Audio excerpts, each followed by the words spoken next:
Di era sekarang tidak bisa nampaknya terhindar atau menghindari digitalisasi. Di dalamnya ada yang mulai lazim disebut sebagai portal desa. Dalam portal desa ini minimal harus ada 3 hal atau 3 isi. Yang pertama adalah tentang informasi atau berita, baik berita desa itu sendiri ataupun berita dari luar desa yang memang dibutuhkan atau bermanfaat pada masyarakat desanya. Yang kedua adalah pelayanan publik.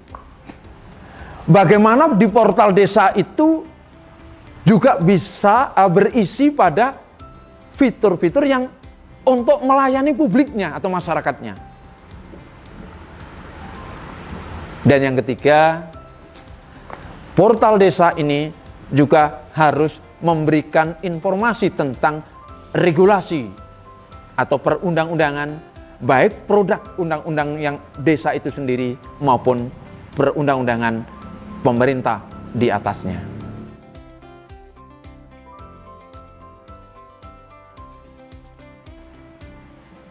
Penggunaan teknologi digital bagi pemerintah desa sangatlah bermanfaat. Antara lain, desa akan bisa lebih mengefisiensikan anggaran dengan pelayanan secara digital. Masyarakat pun juga lebih efisien dan efektif dalam mendapatkan pelayanan dari pemerintah desa. Kedua, manfaatnya adalah bahwa desa akan lebih bisa profesional di dalam menyelenggarakan pemerintahan desa. Desa akan lebih memperoleh satu kemajuan. Ketergantungan pada pihak lain akan semakin berkurang karena desa bisa lebih mandiri pada akhirnya.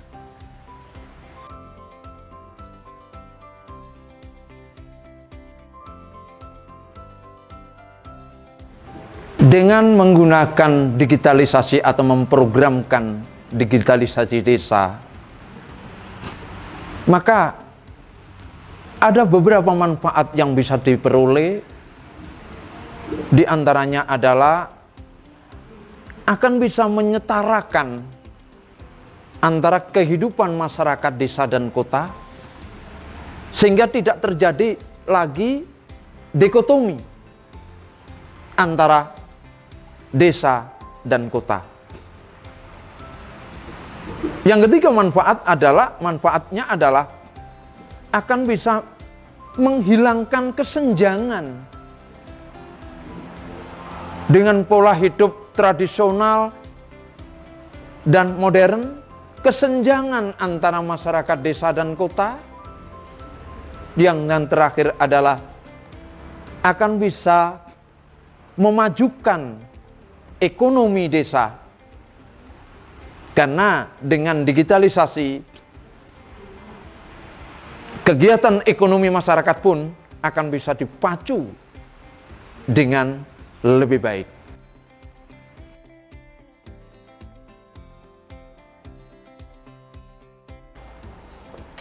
Bagi desa yang mampu menyelenggarakan atau menggunakan sistem digital terhadap pelayanan masyarakatnya, setidaknya masyarakat ini akan mendapatkan manfaat yang saya menyebutkan dengan istilah optimal. Optimal itu akronim dari optimis, integritas, dan maksimal. Artinya masyarakat akan mendapatkan menjadi lebih semangat untuk meminta atau mendapatkan pelayanan secara elektronik. Yang biasanya malas-malas sekarang menjadi semangat. Kenapa? Dipermudah. Lalu yang berintegritas, ada percaya diri di situ. Pemerintah desa akan lebih percaya diri, maksimal, akan lebih bisa lebih baik daripada secara manual. Yaitu terkait dengan apa? Pelayanannya, kemudian akuntabilitasnya, informasi publiknya, dan sebagainya.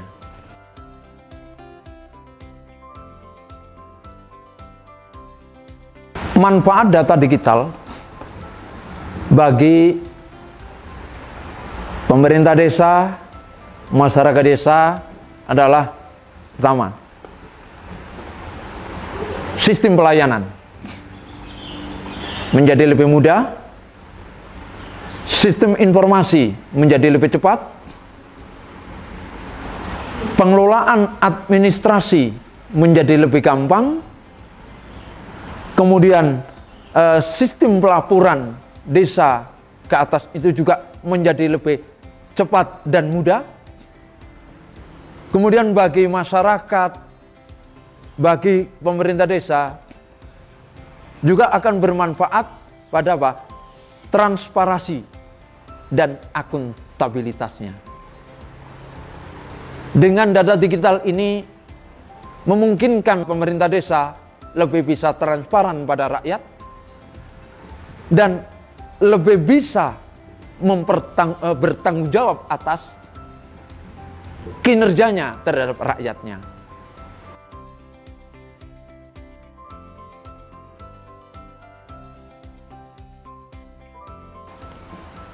Terkait dengan digitalisasi desa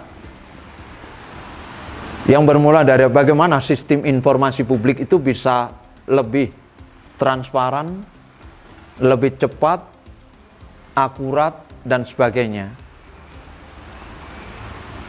Yang khusus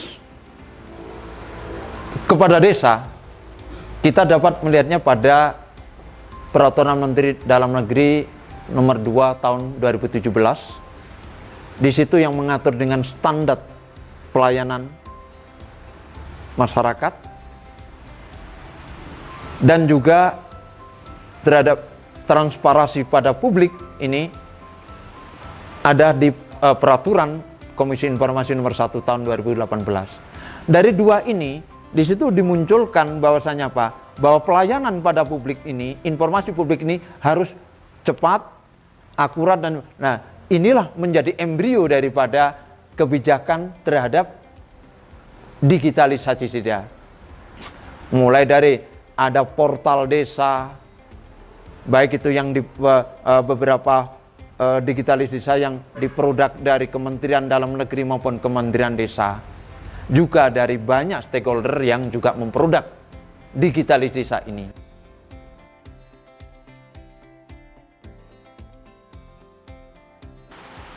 Manakala kita sudah sepakat untuk menjadikan desa, ada syarat yang harus dipenuhi oleh desa itu. Antara lain, pertama adalah data. Data ini menjadi data dasar, karena dari data ini nanti itu banyak hal yang bisa pendudukan ini, berarti manusianya dengan seluruh aktivitasnya. Di dalamnya ada kesehatan, ada pendidikan, ada pekerjaannya, dan sebagainya. Yang kedua adalah data pembangunan desa. Kegiatan-kegiatan yang sudah dilakukan oleh desa, aktivitas-aktivitas sepanjang tahun, ini harus terdata. Semuanya di entry. Yang ketiga adalah data aset desa, kepemilikan desa, di mana di dalamnya ada keuangan desa, kemudian ada tanah-tanah milik desa, ada usaha-usaha yang dikelola oleh desa, dan sebagainya. Ini adalah aset desa. Dan yang keempat adalah data tentang potensi alam desa. Karena dari potensi alam ini nanti akan memberikan satu motivasi bagi masyarakat untuk mengembangkan, untuk membudidayakan. Sehingga dengan digitalisasi desa ini nanti diharapkan ke depan desa ini tidak hanya maju dari sisi orangnya yang bisa meningkat kesejahteraannya, dan desa itu memenuhi hajat hidup masyarakatnya.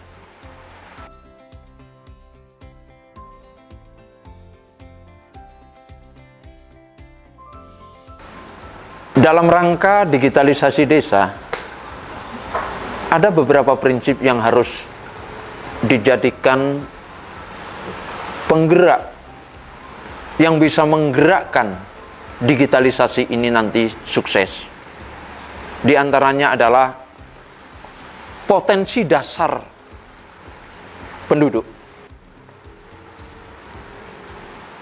kemampuan penduduk, kualitas penduduk. Yang kedua adalah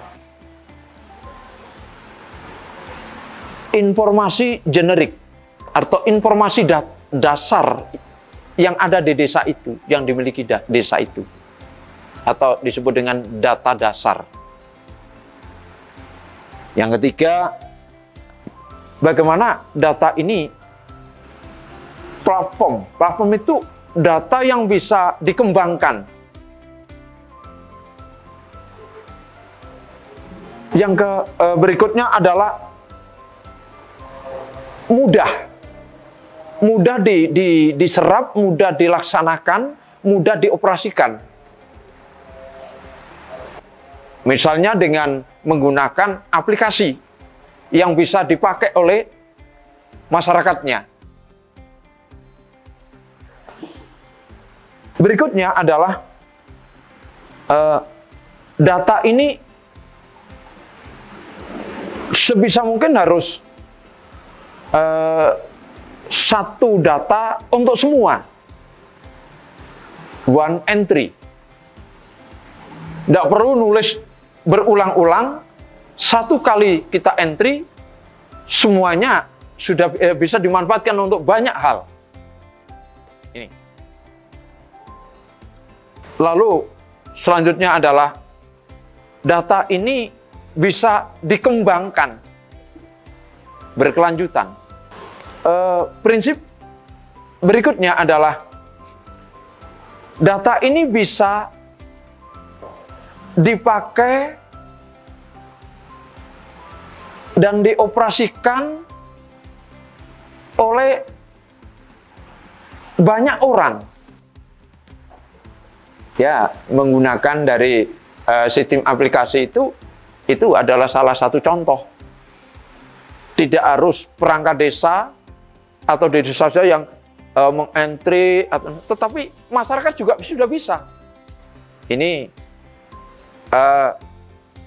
prinsip-prinsip daripada sebuah desa digital atau digitalisasi desa itu harus seperti ini. Nah, itulah saudara yang saya jelaskan dengan prinsip-prinsip tadi. Terima kasih.